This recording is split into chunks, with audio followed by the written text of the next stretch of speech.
de todos los parámetros que él mencionó.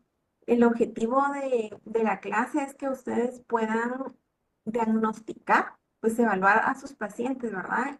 Analizar y diagnosticar los parámetros estéticos que presenta el paciente y los que no tiene, poderlos devolver, ¿verdad? Con las restauraciones que ustedes vayan a hacer con un adecuado plan de tratamiento. Entonces vamos a empezar.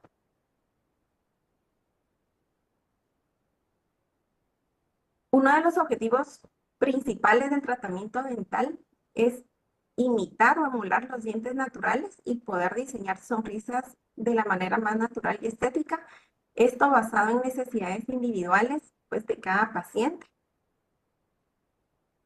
Actualmente se han establecido diferentes guías y reglas estéticas universales que están basadas en la evaluación de parámetros estéticos naturales, anatomía y fisonomía. Tienen que tener en cuenta que la etapa de diagnóstico y plan de tratamiento conforman el primer y principal paso para poder realizar una secuencia restauradora. Esto teniendo en cuenta el rostro del paciente, los labios, tejidos de soporte y dientes del paciente. La clase está dividida en dos secciones, en dos partes. El primero es el análisis facial y la segunda parte es un análisis dentofacial. Entonces vamos a empezar con la primera parte. La importancia de esto, el objetivo es que ustedes puedan restaurar un paralelismo adecuado entre el plano oclusal y las líneas de referencia horizontales. Como segundo objetivo, poder restablecer la altura ideal del tercio inferior de la cara. Y como tercer objetivo, dar armonía con el perfil y los labios del paciente.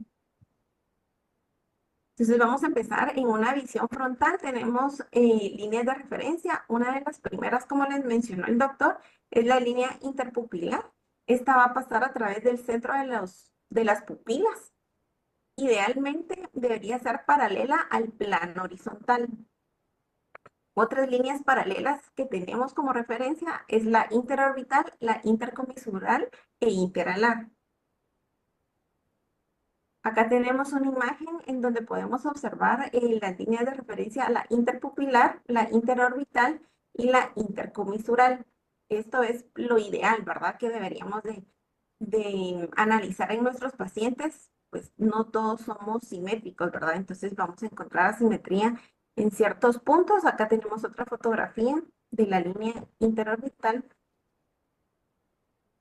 Otra línea de referencia que tenemos es la línea media. Esta debe pasar a través de la glabela, la nariz, el filtrum y la extremidad de la barbilla. Acá tenemos el ejemplo de la imagen, la línea media perpendicular a la línea interorbital. Igual acá en la fotografía, línea media perpendicular a la interpupilar. Otros ejemplos de la línea media, ustedes lo pueden analizar pues en fotografías de sus pacientes y hacer coincidir los 3 o 4 puntos que mencioné. Pueden encontrar variaciones. Por ejemplo, en esta imagen del lado izquierdo podemos observar que la línea interpupilar es paralela a la línea del horizonte, pero la intercomisural no lo es. Entonces ahí ustedes tienen que, en este caso de la primera imagen, tienen que analizar y verificar qué línea de referencia van a tomar, la interpupilar o la del horizonte, para poder colocar ya sea la línea intercomisural o el mismo plano, como les mencionó el doctor, con respecto a las clases 4, los bordes para unas clases 4 o un plano oclusal. Acá tenemos otro ejemplo en la imagen del lado derecho, en donde verificamos que la línea interpupilar no es paralela a la línea del horizonte, está inclinada. Y de igual forma la intercomisural. Entonces ahí es donde ustedes entran a analizar qué plano podrían tomar como referencia si la interpupilar, que es una de las principales, no está paralela. Entonces acá tenemos otro ejemplo en la imagen. De igual forma, la interpupilar está inclinada respecto a la línea del horizonte y la intercomisural igual, está inclinada. Entonces, en este caso, ¿qué plano deberían de tomar como referencia? El plano que van a tomar como referencia cuando la línea interpupilar está inclinada va a ser la línea del horizonte, ¿sí? Aquí no hay pierde, ustedes toman la línea del horizonte como referencia y en base a esta línea es la que ustedes van a utilizar para poder realizar pues la planificación de su caso. En este caso, para poder establecer planos oclusales, planos incisales. Lo que tienen que tener o considerar es que la línea interpupilar debe ser paralela a la línea del horizonte. Si no está paralela a la línea interpupilar, la línea que deben de tomar en cuenta es la línea del horizonte. También deben de tomar en cuenta que ustedes la línea media facial la van a encontrar con la unión de los tres puntos glabela, nariz y barbilla. Esta línea media facial les va a ayudar a determinar la línea interincisal, pero como mencionó también el doctor, a veces no coincide la línea media con la línea media facial con la línea interincisal. Entonces, si estuviera desviada, tienen que tomar otro parámetro de referencia para poder encontrar la línea interincisal. En este caso pueden tomar como referencia el centro del labio superior para poder determinar la línea interincisal. Y si tuviera algún defecto del labio superior, pudieran tomar como otra referencia la papila interincisiva. Entonces acá tenemos el ejemplo en una imagen, la línea media facial está desviada, no coincide con los puntos, con los tres puntos que les mencioné. Necesitan determinar la línea interincisiva, toman como referencia el labio superior, el filtrum del labio superior. De igual forma en esta imagen, acá tenemos otro ejemplo en donde la línea media está desviada y tomamos como referencia el filtro para la línea interincisiva. Acá también tenemos otro ejemplo en donde pueden observar que en este caso el paciente tiene la línea interincisiva inclinada y la línea media facial pues aparentemente se encuentra bastante simétrica, pero al momento de diagnosticar y poder planificar, ustedes tienen que tomar como referencia línea media facial y devolverle ese paralelismo de la línea interincisiva con respecto a la línea media facial. Acá tenemos otro ejemplo en donde pueden evaluar la línea interincisiva, pues está ligeramente inclinada en la fotografía superior izquierda. De igual forma en la fotografía superior derecha observamos un diastema y la leve rotación de la pieza 8. En la fotografía inferior izquierda, de igual forma, línea levemente inclinada y en la fotografía inferior derecha la línea interincisiva también ligeramente inclinada. Pues al momento de que ustedes diagnostiquen al paciente, ¿verdad? Y puedan evaluarlo y presentar un plan de tratamiento, pues tienen que analizar, ¿verdad? De devolverle el paralelismo con respecto a una línea media. Otro aspecto que tienen que tomar en cuenta son las proporciones faciales. Aquí básicamente los dividimos en tercio superior, tercio medio y tercio inferior.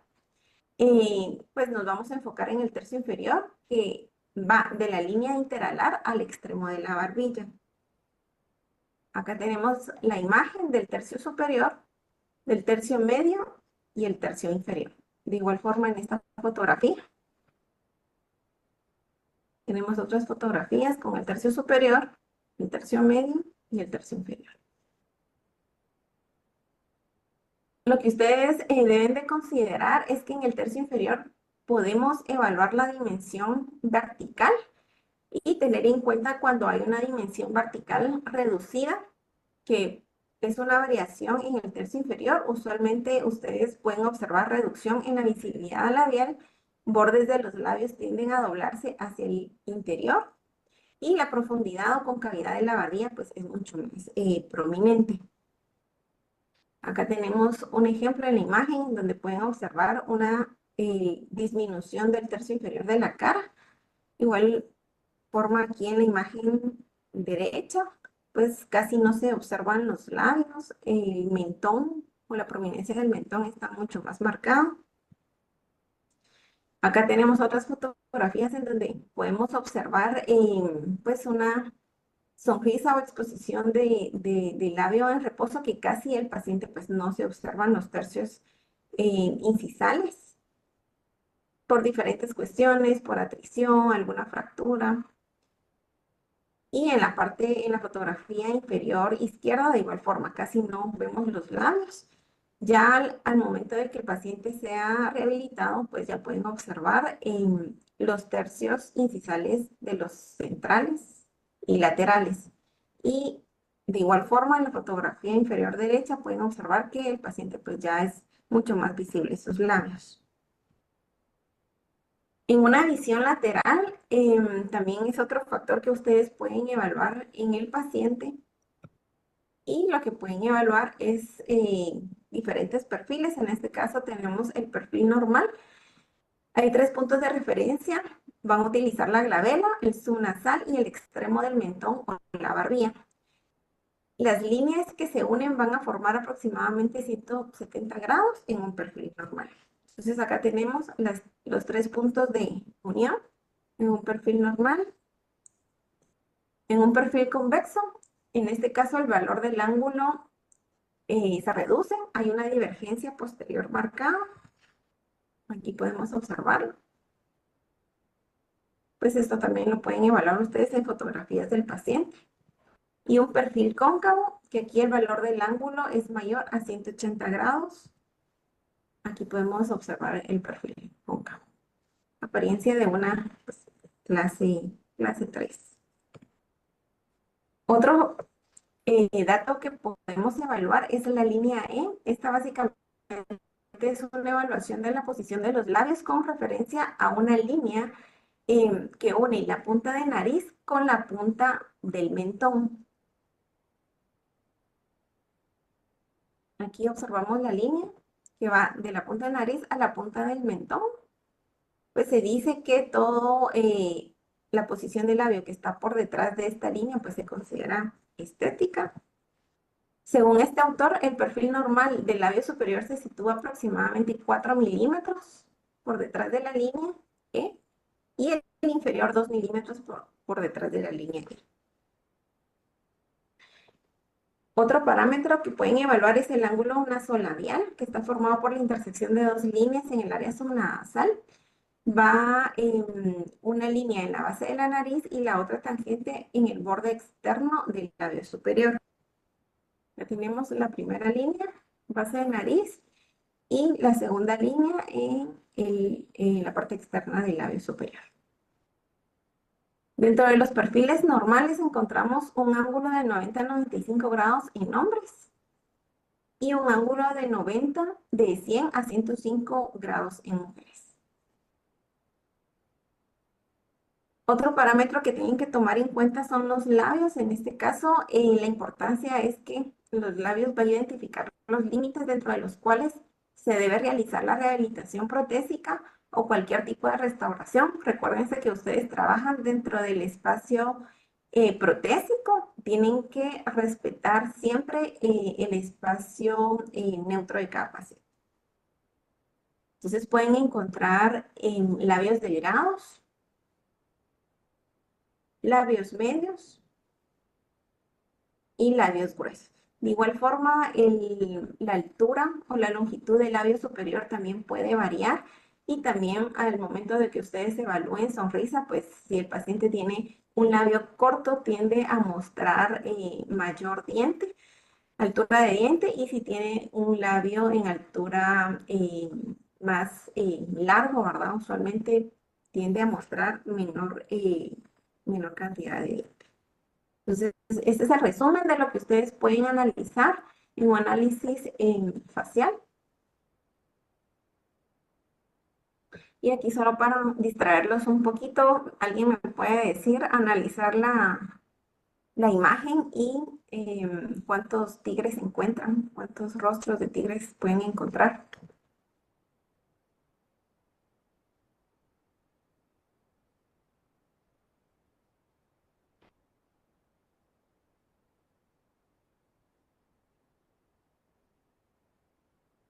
Hay 16 rostros. ¿Alguien los ¿Puede observar?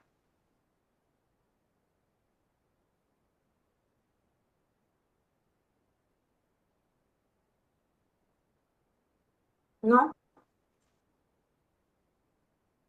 Bueno, acá hay uno, hay dos, tres, cuatro, cinco, seis, siete,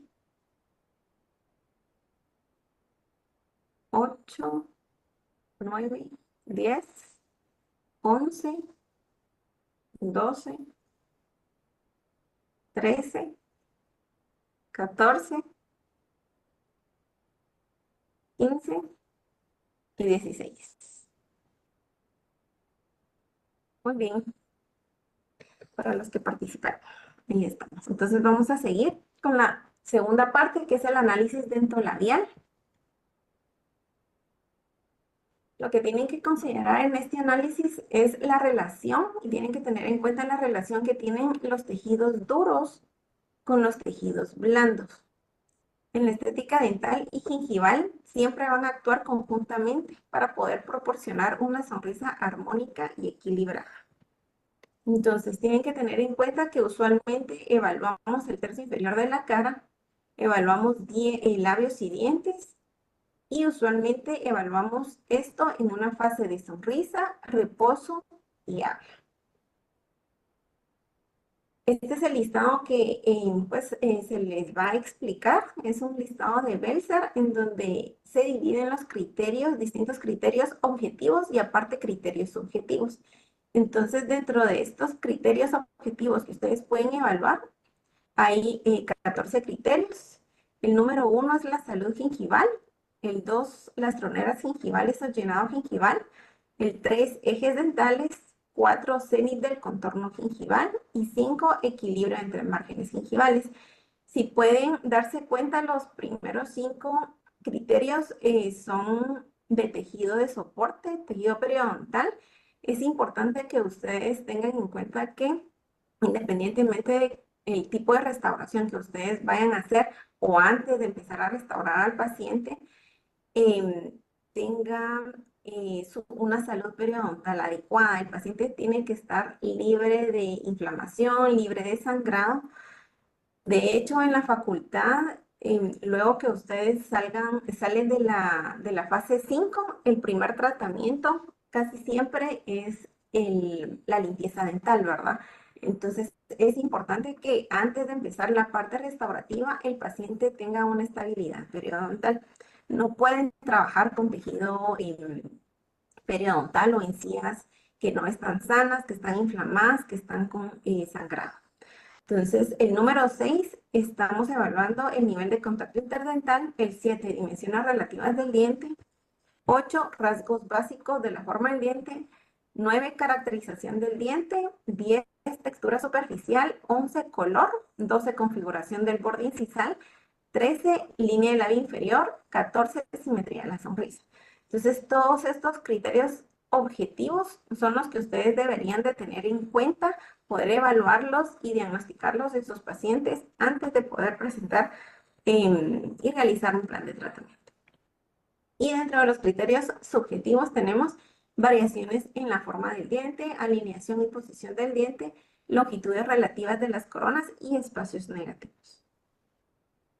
Entonces vamos a empezar con el número 1, que es salud gingival. No voy a ahondar mucho en esta parte, ustedes ya lo conocen, solo se los voy a mencionar. Aquí evaluamos la encía libre, encía adherida y mucosa alveolar.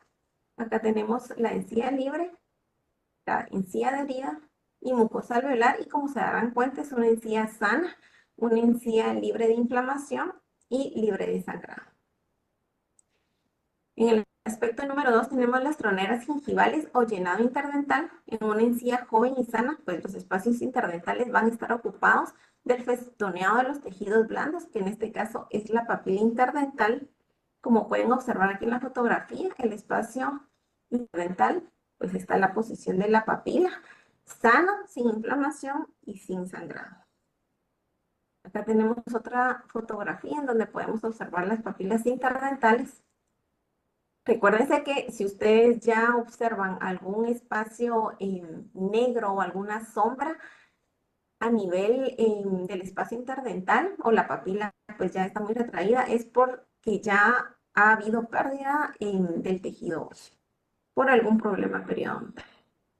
Entonces, a veces también es importante evaluar bien al paciente porque si ustedes quieren rehabilitarlo con cualquier tipo pues, de restauración, a veces esos espacios no se logran cerrar completamente, pues por la pérdida que ha tenido, ¿verdad? La pérdida de tejido óseo. Entonces, hay que hacer un buen plan, un buen diagnóstico y un buen plan de tratamiento. Acá tenemos otras fotografías en donde pueden evaluar la papila sana, libre de sangrado y libre de inflamación. El otro aspecto que tenemos es los ejes dentales. Básicamente son los ejes axiales de los dientes que se inclinan distalmente en una dirección inciso-apical. Esta inclinación se acentúa de manera evidente desde los incisivos centrales hacia los caninos.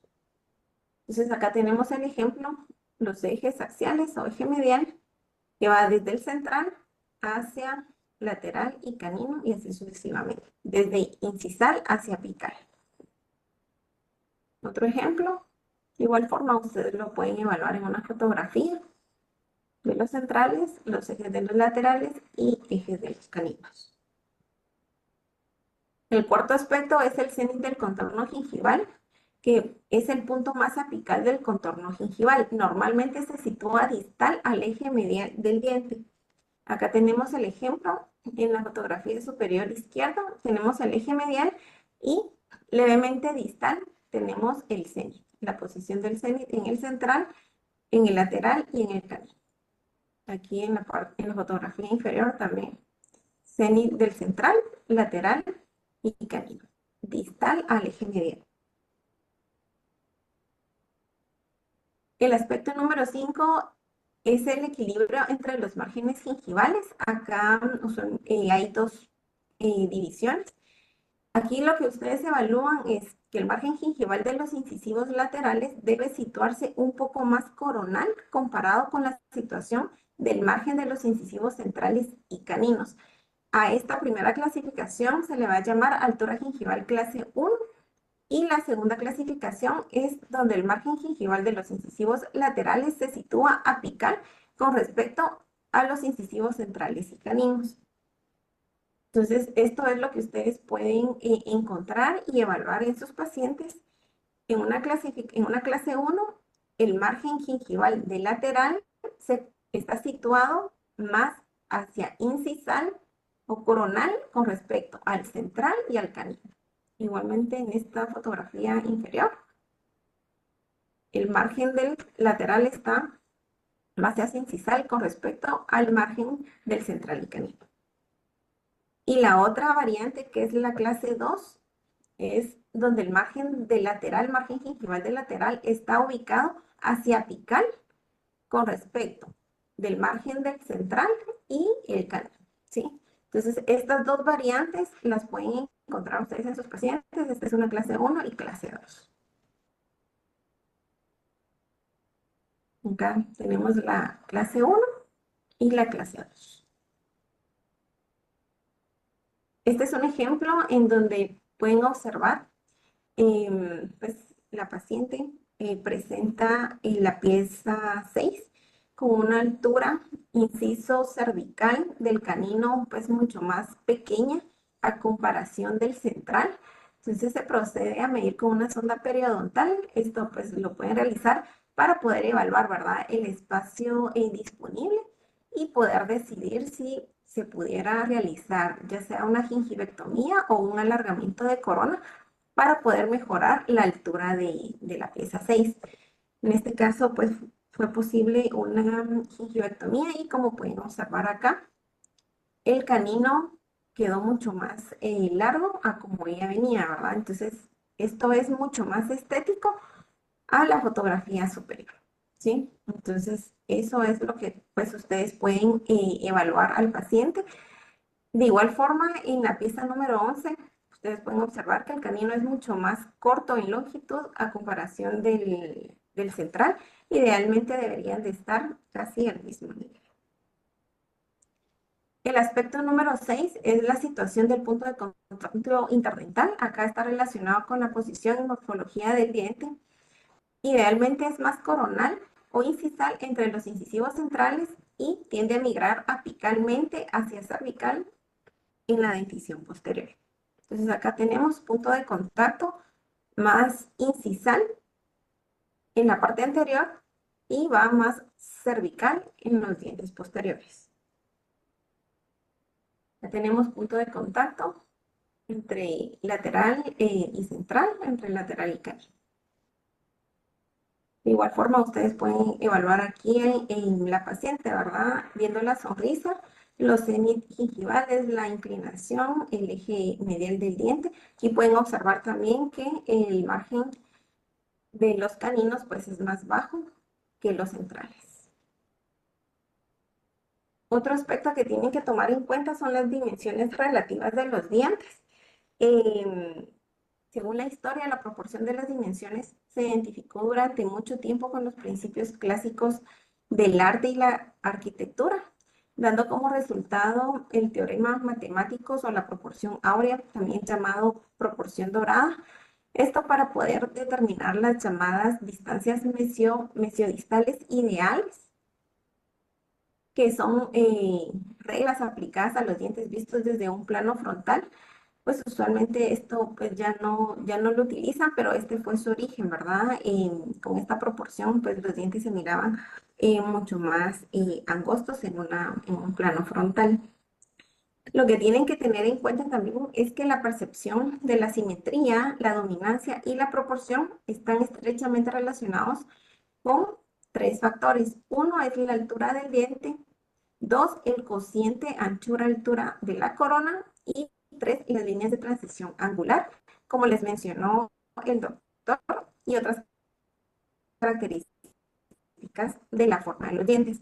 También tienen que tener en cuenta que el incisivo central es el diente dominante, ¿sí? El diente dominante de la sonrisa, y son los que tienen que estar simétricos. Con respecto al tamaño, numerosos estudios realizados en dientes extraídos, algunos autores midieron el tamaño de los incisivos centrales y lo que encontraron es que una anchura aproximadamente va de 8.3 a 9.3 milímetros y una longitud aproximadamente de 10.4 a 11.2 milímetros.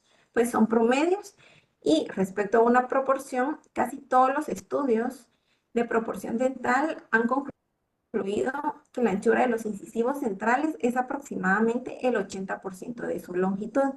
Esto puede variar, hay otros estudios indican que la proporción más o menos va de un 75 a un 80, otros de un 80 a un 85, incluso a un 86%. Esto quiere decir que la longitud va a ser el 100% y el ancho podrá variar de un 75, 80 a un 85 u 86%. También va a depender del género, de la raza. Acá tenemos unas imágenes en donde podemos observar una proporción de un 84.6% con una longitud de 10.4 y un ancho de 8.9 milímetros. Otra imagen en donde podemos observar un 83% de proporción con una longitud de 11.2 milímetros y un ancho de 9.3 milímetros. Y una proporción de un 77.5% con una longitud de 10.8 y un ancho de 8.4 milímetros. Otros valores que pueden tener en cuenta o como referencia es que las coronas de los incisivos y caninos tienen una misma relación anchura-longitud que puede ir de 77 a un 86%. Los incisivos centrales son de 2 a 3 milímetros más anchos que los incisivos laterales. Los incisivos centrales son de 1 a 1.5 más anchos que los caninos. Los caninos son de 1 a 1.5 más anchos que los incisivos laterales. Y los incisivos centrales y caninos tienen una altura de corona similar que va a variar de 0.5 y 1 a 1.5 milímetros más largos que la corona de los laterales. Entonces son parámetros que pueden tomar como referencia al momento pues, de hacer algún diseño, algún encerado o de evaluar pues, los modelos de sus pacientes. Este es un diagrama pues que presentaron en los estudios en donde se muestra la anchura y altura de las coronas. En este caso, la altura media de las coronas y nombres aproximadamente de 10.2 milímetros, en lateral de 8.7 milímetros y en canino de 10.1 milímetros. Y en ancho, con respecto a hombres, en el central estamos de 8.6 milímetros, en lateral 6.6 milímetros y canino 7.6 milímetros. En mujeres encontraron una longitud de 9.4 milímetros en central, el lateral 7.8 y canino 8.9. Y en ancho, en mujeres 8.1 en central, lateral 6.1 y canino 7.1. Son medidas propias. Otro parámetro que pueden tomar como referencia para poder encontrar el ancho mesiodistal del central superior es medir mesiodistalmente el central inferior y la mitad de la lateral inferior mesiodistalmente, y eso les va a dar la medida mesiodistal del central superior, del ancho del central. Ahora venimos con el aspecto de evaluar el número 8, que son los rasgos básicos de la forma de los dientes. Se dice que en odontología estética hay dos factores que impulsan la integración de la restauración con los dientes adyacentes. Tomar en cuenta el tono y la forma. El tono, pues puede ser el color, ¿verdad? La forma es el factor más importante tanto en las restauraciones directas como indirectas. Lo que tienen que tomar en cuenta en los dientes anteriores, cuando ustedes tallen restauraciones en anteriores de resina, o ya sea que puedan evaluar o diseñar coronas, ¿verdad? La silueta del contorno de la pieza que están tallando, que están diseñando, las áreas reflectantes de la luz, como bien se los mencionó el doctor, que son las líneas de transición angular, son áreas en donde se refleja mejor la luz, la textura de la superficie. Esto va a depender si los pacientes son jóvenes o son ya de edad avanzada. Usualmente con pacientes jóvenes es mucho más marcada la textura. Y tomar en cuenta también el brillo. Estas son claves para dar una forma natural a los dientes. Acá tenemos una fotografía en donde pueden observar la superior. Estos dientes se observan un poco más cuadrados y la textura o la macrotextura pues es mucho más marcada. Acá ya modificado, pueden observar que el diente se observa un poco o ligeramente más largo. Si ustedes modifican las líneas de transición angular, como bien les mencionó el doctor, si las hacen más hacia la línea media, pues el diente se tiende a ver un poquito más corto. Y si modifican o mueven las líneas de transición angular hacia afuera de la línea media, pues el diente tiende a verse un poco más largo. Aquí está mucho más tenue también la textura, como pueden observar. Entonces son modificaciones que ustedes pueden realizar en las restauraciones o resinas de sus pacientes, dependiendo qué es lo que quieran imitar o emular. Acá podemos observar una textura, la textura superficial de este diente es bastante tenue. Podemos observar microtextura horizontal y la macrotextura vertical.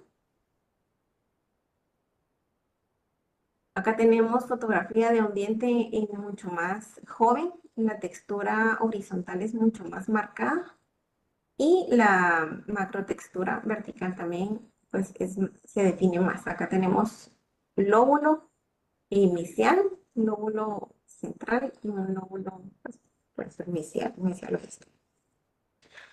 Entonces, ¿qué tienen que tener en cuenta cuando vayan a tallar los incisivos centrales? Como bien el doctor les dijo, va a depender mucho de la forma que le vayan a dar al diente, pero es bien importante que tengan en cuenta y definan el borde mesial, que es recto o ligeramente convexo. El borde distal es mucho más convexo y el borde incisal puede ser irregular o redondeado. Esto también va a depender del género del paciente y de cómo tenga también las piezas adyacentes. Este cuadro pues detalla todos los rasgos básicos que deberían de detallar y saber, ¿verdad? Lo que lleva un incisivo central superior. Aquí tenemos la fotografía en donde podemos observar los ángulos mesioincisales, los distoincisales, las líneas de transición angular. Y es importante también que tengan en cuenta la anatomía de los rebordes interproximales, mesiales y distales, y también la posición de las líneas de transición angular o de transición de luz. Recuérdense que a partir de las líneas de transición ya ubicadas en el diente a tallar, ustedes empiezan a tallar con discos la forma interproximal de la pieza, ¿sí? Que son las áreas oscuras. Entonces ustedes van de la línea de transición angular hacia interproximal para poder empezar a tallar la forma del diente, tanto mesial como distal. Acá tenemos las líneas de transición angular, mesiales. Pueden encontrar formas de los incisivos centrales tipo cuadrado, como bien ya se les mencionó, tipo ovoides y tipo triangular. Entonces va a depender qué es lo que tenga el paciente y qué es lo que ustedes van a tallar. Respecto a los incisivos centrales, son muy parecidos a los laterales, son muy parecidos a los centrales. Aquí lo que varía pues es el tamaño y el ángulo mesioincisal es mucho más redondeado que el central y es el diente que presenta mayores variaciones como conoides, tubérculos agudos o profundos, surcos de desarrollo que se extienden por palatino o hacia la raíz. Y con respecto a los caninos, es más grueso en sentido vestíbulo-lingual, el lóbulo mesial es mucho más prominente y el vértice pues de la cúspide, ¿verdad?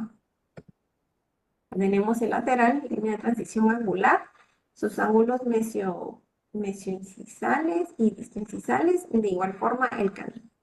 Línea de transición angular y su reborde mesial que es bastante más prominente que el distal y la cúspide o vértice.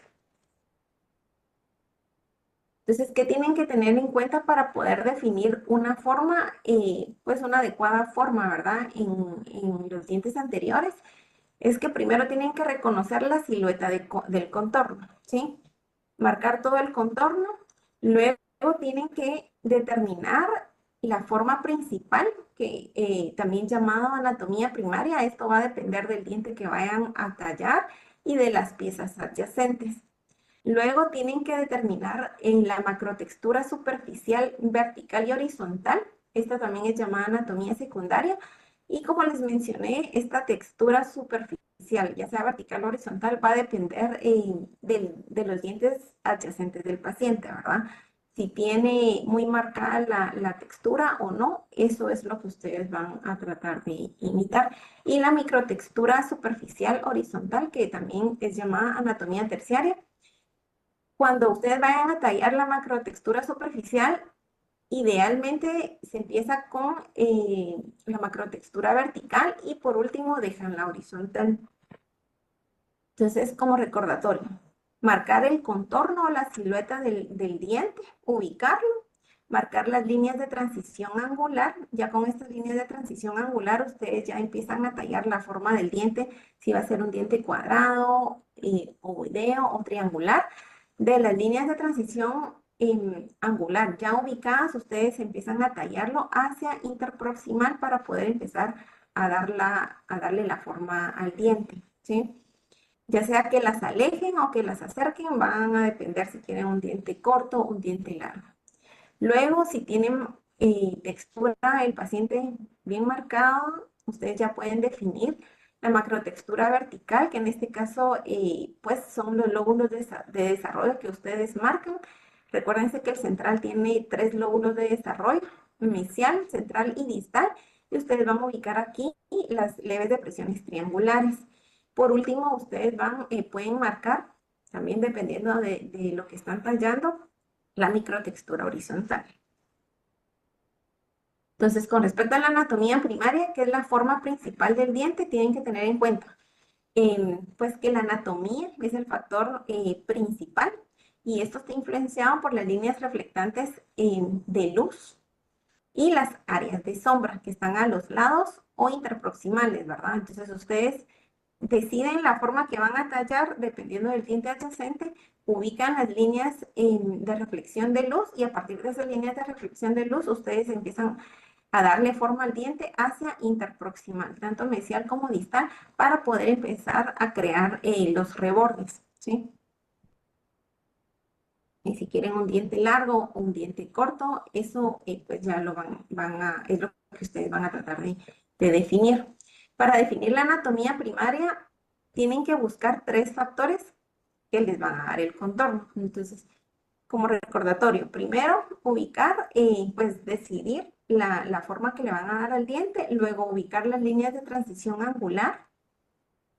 Segundo, tienen que definir también los ángulos incisales y troneras. En este caso, pues el ángulo mesioincisal y distoincisal no pueden dejar estos ángulos rectos, ¿verdad? Estos ángulos son bien importantes, que es lo que también le va a dar buena forma al diente, pues y estética, ¿verdad? Y no olvidarse también del contorno bucal.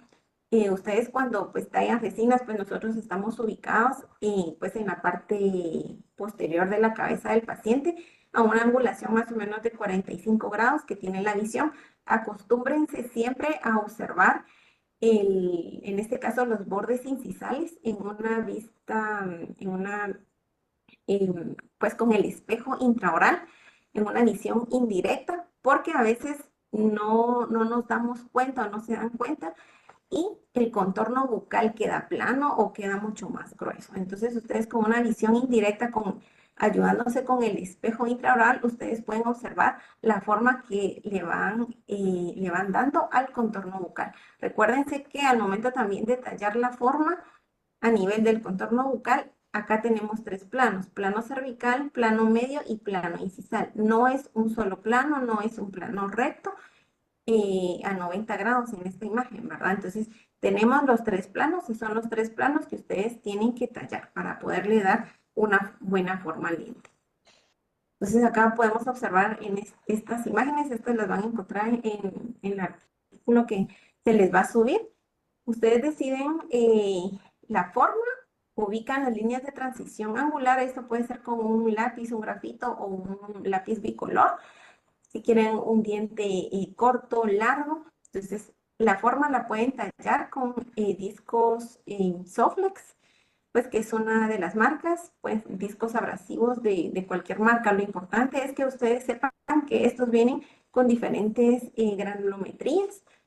Siempre hay un grano más grueso, un grano medio, y el último que es el que siempre les va a dar el pulido. Entonces, con estos discos ustedes pueden empezar a tallar la forma del diente desde las líneas de transición hacia interproximal, los bordes mesioincisales y distoincisales y el plano en el contorno bucal, ¿verdad? Plano cervical, plano medio y plano incisal. Entonces, para poder definir bien la forma del diente. Entonces, ahora venimos con el aspecto número 9 que tienen que tener en cuenta, que es la caracterización del diente. Aquí, pues tampoco me voy a ahondar mucho en esto, el doctor ya se los mencionó, pero incluye los fenómenos de reflexión y transmisión de luz, las manchas, fisuras, lóbulos dentinales, atrición. Todo esto va también determinado por la edad y las características del diente y del paciente. Con respecto a la textura superficial, está relacionado con el color a través del brillo. Está mucho más acentuado en jóvenes, como se les mencioné anteriormente, y más tenue en la vejez. Esto resultando menor reflexión de luz o oscurecimiento de los dientes. Entonces acá van a encontrar los relieves de las texturas, ya sea horizontal y verticalmente. Con respecto al componente horizontal, este básicamente es el resultado directo de las líneas de crecimiento o estrías de Retzius que dejan unas finas franjas en la superficie del esmalte y a esto se le llama periquematías. Lo que ustedes observan aquí son los periquematías. Aquí pueden observar el componente o la macrotextura horizontal, ¿sí?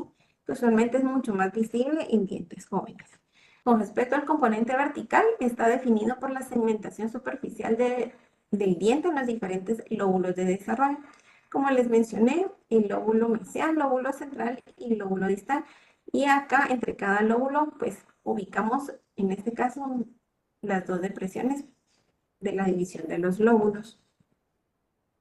Entonces, a la textura se le llama también anatomía secundaria y se correlaciona con la macrotextura vertical y horizontal. Con respecto a la textura, macrotextura vertical, suele ser más evidente con los surcos en forma de V. Acá tenemos marcados los surcos en forma de V y usualmente son más abiertos en incisal y desaparecen o son más estrechos a nivel cervical. Ya tenemos el ejemplo. Entonces, todo esto que ustedes van a marcar, pues lo pueden realizar también en los encerados, que es lo que ustedes realizan en su encerado de diagnóstico. También lo pueden marcar o diseñar ahora pues en las diferentes plataformas de diseño digital. Entonces es importante que ustedes le den una adecuada forma al diente y le puedan marcar las texturas pues que quieren o presentan los dientes adyacentes. Entonces, por ejemplo, acá en esta fotografía superior izquierda es un encerado en donde están ubicadas las líneas de transición angular y marcadas con un lápiz de color azul las depresiones triangulares para poder marcar y definir los lóbulos de desarrollo.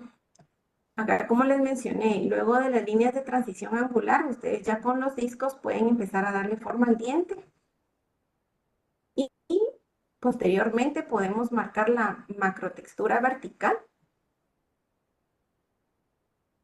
En este caso, los triángulos para dividir los lóbulos pueden ser. Aquí pueden observar una fresa de diamante en forma de llama o puede ser bien con una fresa de diamante de balón con punta redondeada. Va a depender de lo que ustedes quieran realizar. Ahora, con respecto a la macrotextura horizontal, se caracteriza por los surcos horizontales ubicados en el tercio cervical y medio del diente. Aquí pueden observar que se define bien y acá hay la microtextura más en el tercio medio, una macrotextura horizontal. Y la anatomía terciaria, que es la microtextura horizontal, pues esta es mucho más fina.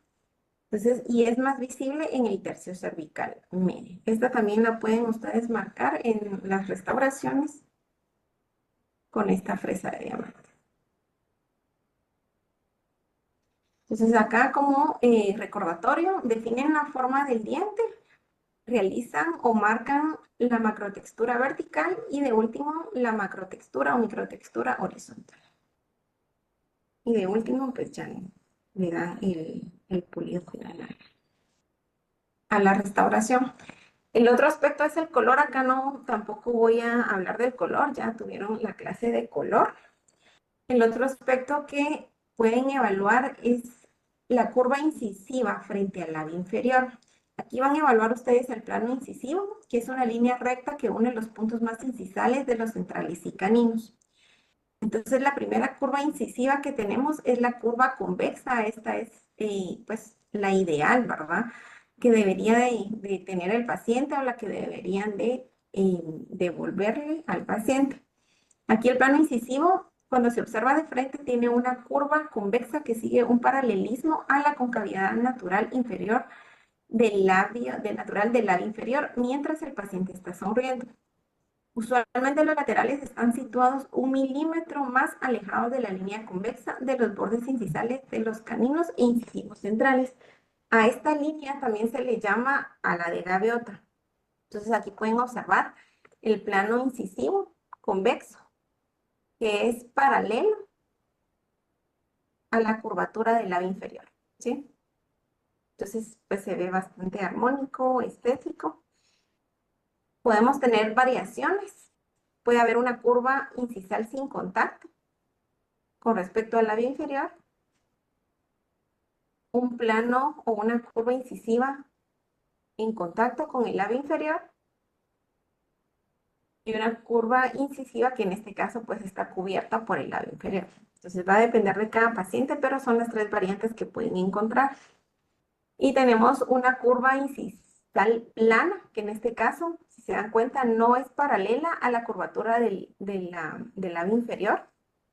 Ya tenemos el ejemplo, pues es una curva que no se mira tan estética.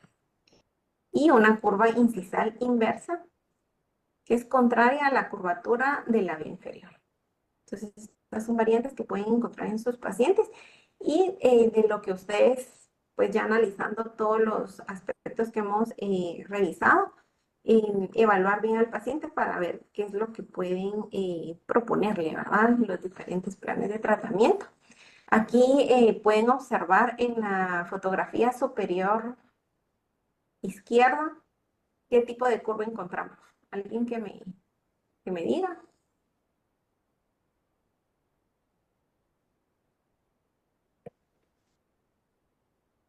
¿Están por ahí o ya se durmieron?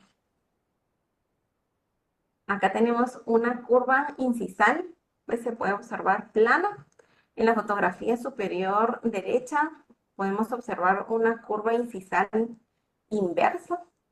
En la fotografía inferior izquierda podemos observar una curvatura pues, convexa y en la fotografía inferior derecha una curvatura inversa. El otro aspecto, que es el 14, es la línea de sonrisa o la simetría de la sonrisa. Básicamente aquí ustedes van a evaluar la exposición del diente mientras el paciente sonríe. Tenemos tres clasificaciones: la línea de sonrisa baja, la línea de sonrisa media y la línea de sonrisa alta. Con respecto a la línea de sonrisa baja, se dice que la movilidad del labio superior va a exponer los dientes anteriores en no más de 75%. Aquí podemos observar el ejemplo, no muestra nada de tejido gingival. Acá tenemos otro ejemplo. La línea de sonrisa media, aquí el movimiento del labio muestra más o menos de un 75 a un 100% de los dientes anteriores, pero acá las papilas interproximales pues ya son vistas. Acá tenemos el ejemplo, pues el paciente muestra dientes y muestra papilas interproximales. Otro ejemplo, y la línea de sonrisa alta, que aquí los dientes se exponen totalmente durante la sonrisa y también se exhibe una banda gingival en altura variable. Esto va a depender también del paciente. Y acá también tenemos otro ejemplo. A esta sonrisa también se le llama sonrisa gingival. Entonces, ¿qué podemos decir de una sonrisa agradable? Es aquella que exponga totalmente los dientes maxilares junto con 1 milímetro aproximadamente de tejido gingival. La exposición gingival que no excede de 2 a 3 milímetros se puede considerar estéticamente agradable, y una exposición gingival que es excesiva, más de 3 milímetros, pues es poco atractiva. Entonces son variantes que pueden encontrar. Acá podemos observar también una sonrisa baja, una sonrisa media y una sonrisa alta. Entonces es otro aspecto que deberían de evaluar ustedes en el paciente. Hasta acá terminamos los 14 criterios objetivos. Estos últimos criterios son como complemento. Tienen que tener en cuenta el movimiento del labio. Observar los movimientos permite la evaluación de la exposición dental durante las fases del habla y de la sonrisa. Acá podemos observar las fotografías, ¿verdad? Que en una sonrisa, pues acá casi el paciente no muestra, solo muestra dientes, no muestra nada de encías. En esta fotografía superior, pues ya muestra papilas interproximales. Y en esta fotografía de abajo, pues es mucho más expresivo y mostramos más de 3 milímetros de banda gingival. De igual forma acá el paciente en esta sonrisa más o menos pues promedio muestra apenas las papilas interproximales, pero en esta sonrisa mucho más expresiva pues ya muestra mucho más en sí. Entonces todo esto es importante que lo evalúen en sus pacientes, más si van a trabajar el sector anterior, y tener en cuenta, ¿verdad?, que los labios pueden experimentar alguna alteración de tonicidad por algún problema neurológico o algún mecanismo psicológico compensatorio, que esto es cuando el paciente trata de ocultar las restauraciones que no le gustan, no moviendo el labio, ¿verdad? Estas variaciones pueden ser en las dos arcadas, tanto superior como inferior. Acá pueden observar las diferentes movilidades que puede tener el labio. Y hay quienes muestran solo dientes superiores, hay quienes muestran solo dientes superiores e inferiores, o pueden mostrar solo dientes inferiores. Acá tenemos otro ejemplo también. Eh, pues cuando la paciente ya sonríe mucho más, pues sí se observa las papilas interproximales. Otro aspecto también que es importante evaluar es la exposición del diente en reposo cuando los dientes están en una máxima intercuspidización. Usualmente los labios se tocan ligeramente y el tercio incisal de los incisivos maxilares se cubre por la superficie interna del labio inferior. Pero cuando la mandíbula está en posición de reposo, ahorita ustedes se pueden poner en una posición de reposo y se van a dar cuenta y evaluar que los dientes no entran en contacto, los labios están levemente separados, una porción del tercio incisal de los incisivos maxilares es visible. Esto va a variar más o menos de 1 a 5 milímetros y en pacientes jóvenes aproximadamente de 2 a 4 milímetros es lo que tiende a verse visible. Ya tenemos una fotografía, más o menos una exposición de diente de unos 5 o un poco más milímetros de altura. Se dice que se expone más en mujeres, aproximadamente 3,4 y en hombres 1,91 milímetros. Y en los pacientes jóvenes, pues sí muestra mucho más y el rango va de 3,33 aproximadamente a 1,26. Depende de cada paciente, pero son promedios. Acá podemos observar exposición de diente en reposo. Acá también podemos observar que son pacientes ya de mayor edad por casi no muestran dientes o pueden estar con atrición, alguna fractura. Entonces, este es un parámetro clave para que ustedes puedan evaluar si es necesario cualquier alteración en la longitud del diente. Ustedes al observar esta fotografía, pues pueden observar que tenemos un desgaste del tercio medio incisal de los dos centrales. Pueden evaluar los cenits, ¿sí? En inferior, pues también pueden observar que hay desgaste. Entonces, es importante, ¿verdad? Que ustedes tengan en cuenta que, aparte de la exposición del diente en reposo, ustedes tienen que evaluar, pues, los parámetros anteriores que ya se les mencionó. Y es importante que al momento de que ustedes quieran alargar, ¿verdad? O devolverle una longitud adecuada al diente, eh, tengan en cuenta, ¿verdad? Que al momento de restablecer esa longitud, pues el paciente, al momento de evaluarlo, pues ya va a exponer mucho más diente de lo que no mostraba. Esto ya va a depender del diagnóstico que le den al paciente. Acá tenemos otro ejemplo que apenas mostraba los tercios incisales. Ya rehabilitado, pues muestra mucho más. Pero tienen que tener en cuenta de que el diente corto pues se puede alargar, no solamente en incisal, sino también a nivel cervical, o un diente corto también puede ser alargado a nivel cervical o a nivel incisal. A nivel cervical, pues ahí ya entraríamos a la parte periodontal. Y de igual forma va a depender, ¿verdad?, del paciente. No solo es alargar el diente, hay pacientes que necesitan pues aumento de dimensión vertical o algún tipo de cirugía periodontal, ¿verdad? Para poder ganar longitud del diente. Y ya casi terminando, tenemos también los ángulos interincisales que se los mencioné anteriormente. Mesioincisal y distoincisal es bien importante que ustedes los definan en las restauraciones de resina o cualquier tipo de restauración. En este caso, no, hay una regla que es regla de B invertida. Esto quiere decir que entre mesial de los dos centrales ustedes van a encontrar una B invertida estrecha, que esto va a depender de los ángulos mesioincisales. Entre distal del central y mesial del lateral van a encontrar una B invertida asimétrica y en distal del lateral y mesial del canino van a encontrar una B invertida ancha. Entonces, esto va a depender del tallado que ustedes hagan de los dientes, ¿verdad? Para poder proporcionar una mejor forma y armonía, ¿verdad? De los dientes y de la sonrisa del paciente. Acá tenemos otro ejemplo, una B más angosta, una B asimétrica y una B mucho más ancha. Otro aspecto es la anchura de la sonrisa. Básicamente aquí lo que evaluamos es qué tanta cantidad de dientes es visible al momento de que el paciente sonríe. Hay pacientes que solo muestran hasta premolares, de primero a segundo premolares, y hay otros pacientes que muestran pues hasta las primeras o segundas molares. Acá tenemos un ejemplo en donde la paciente pues llega con estas coronas deficientes. Acá pueden ustedes evaluar el cenit que está de la segunda premolar mucho más bajo que el primero. Al momento de rehabilitarla pues se devuelven unas coronas más adaptadas. Los cenit subieron y el cenit del segundo premolar pues también se le realizó una gingivectomía para poder ubicar mejor el cenit con respecto al primer premolar. Entonces, por eso es importante, ¿verdad? Que ustedes evalúen pues la sonrisa del paciente. Y tenemos también el pasillo labial, que básicamente es el espacio visto entre las paredes vestibulares de los dientes maxilares y las comisuras de la boca. Acá tenemos tres clasificaciones, que es la normal y la ancha. Pues estas dos pues se consideran aceptables.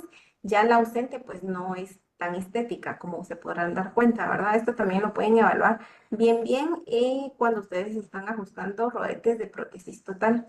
Ya tenemos un ejemplo con restauraciones indirectas, coronas. Pueden observar el perfil bucal de las coronas está muy convexo, muy prominente. Ya al momento de mejorar eso, pues ya se les devuelve levemente un mejor perfil a nivel bucal. ¿Ok? Y el espacio, pues aquí es mucho más visible. Entonces, aquí estamos terminando. Yo solo les voy a pasar un video, pues el doctor ya les pasó varios videos de restauraciones clases 4. Este solo es un video de restauraciones indirectas de carillas, que bien pudiera ser de carillas directas, pero es la importancia del por qué. Mira, vamos a ver si le pongo es la importancia de tener en cuenta todos estos parámetros para el diagnóstico del paciente y para la planificación.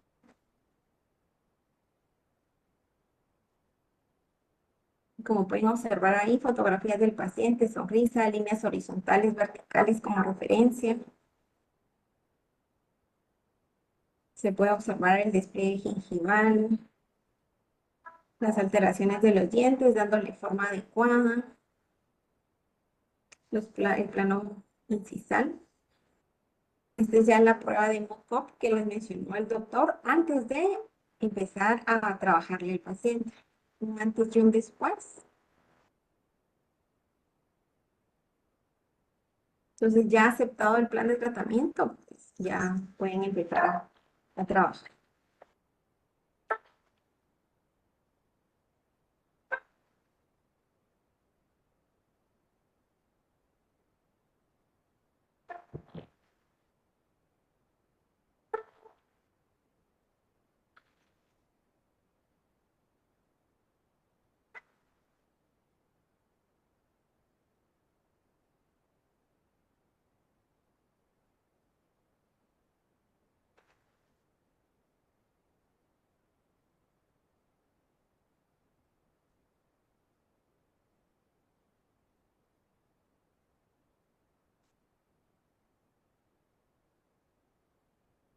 Ahorita están diseñando la preparación de la mascarilla, pero bien pudieran ser para caries directas.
el resultado, ¿no? Antes, la base profesional y el resultado final, ¿verdad?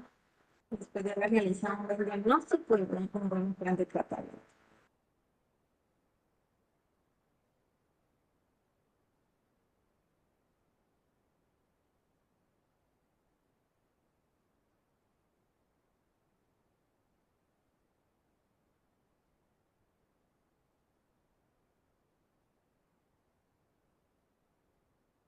Muy bien.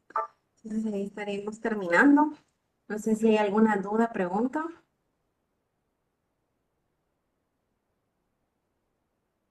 ¿No?